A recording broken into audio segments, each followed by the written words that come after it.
અમદાવાદમાં ગુજરાત યુનિવર્સિટીમાં એનએસયુઆઈનો વિરોધ. યુનિવર્સિટીમાં ખાલી જગ્યા ભરવાની માંગ સાથે વિરોધ.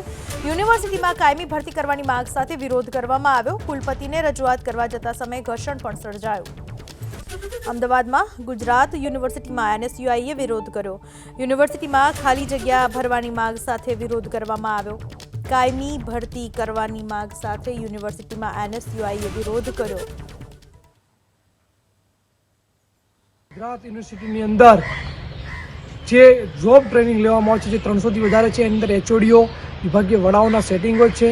એનએસયુઆઈ દ્વારા અલગ અલગ લોકોના નામ પણ આપવામાં આવ્યા હતા. એ ટાઈમે કલ્પેન્દ્ર વોરા હોય, રાજુ ડામોર હોય, આવા અનેક નામ આપવામાં આવ્યા હતા. આજે કુલપતિશ્રીને અમે માંગ કરી છે કે આ બધા નામ જે આપ્યા છે એની અંદર બીજા પણ નામ છે, એટલે આ જોબ ટ્રેનિંગ રદ કરી કમિટી બનાવી અને લીગલી જોબ ટ્રેનિંગ તરીકે લેવામાં આવે. કુલપતિ દ્વારા અમને આશ્વાસન આપવામાં આવ્યું છે કે 3 દિવસની અંદર તમામ વિભાગીય વડા જોડેથી નામ માંગવામાં આવશે. એ નામ ઉપરથી તમે એમને કેવી રીતે લીધા, કઈ રીતે લીધા એ નોટિસ જાહેર કરી અને માંગવામાં આવી છે. એટલે કુલપતિ દ્વારા નામ માંગવામાં આવે છે. તાત્કાલિક ધોરણા ઉપર એક્શન લેવામાં આવશે. કુલપતિને રજૂઆત કરવામાં આવી છે.